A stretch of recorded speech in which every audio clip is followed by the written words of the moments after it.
സാറേ ഇങ്ങനെ കിടന്ന് തെറി വിളിക്കല്ലേ. സൗണ്ട് എഫക്ട് ചെയ്യണവ ഇതുവരെ വന്നിട്ടില്ല. നോക്കിയ ഈ പ്രൊഡക്ഷൻ കൺട്രോൾ ബെഗിൻസ് ഒരു കാര്യം ഏറ്റതാ. സാറിന് ഇപ്പൊ എന്താ വേണ്ടേ? സൗണ്ട് എഫക്ട് ചെയ്യണ വന്നിട്ടില്ല. പക്ഷെ അതിന് പകരം കേരളത്തിലൊരു ഉഗ്ര മിമിക്രി ആർട്ടിസ്റ്റ് നമ്മളിത് റെക്കോർഡ് ചെയ്യും. അതിനുള്ള ആൾ എന്റെ അടുത്ത് എത്തിയിട്ടുണ്ട്. Mister Nanappan, sound Nanappan, please come to stage.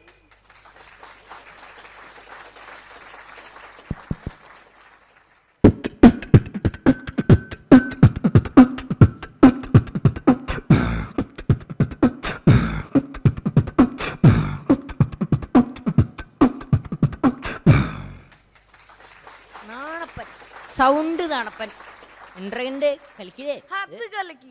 പക്ഷെ എന്റെ പൊന്നു നാണപ്പൻ, നീ ഇപ്പൊ വന്നില്ലേ? നീ എന്നെ കുടിയിലേക്ക് എടുക്കേണ്ടി വന്നേ. ഓഹോ, 50 മിനിറ്റിൽ 5 പേരുടെ സ്പോട്ടപ്പ്, അതും എൻ്റെ സ്വന്തം ശബ്ദത്തിൽ. പാട്ടുപാടി കലാഭവൻ മണിയുടെ ചിത്രം വരയ്ക്കും.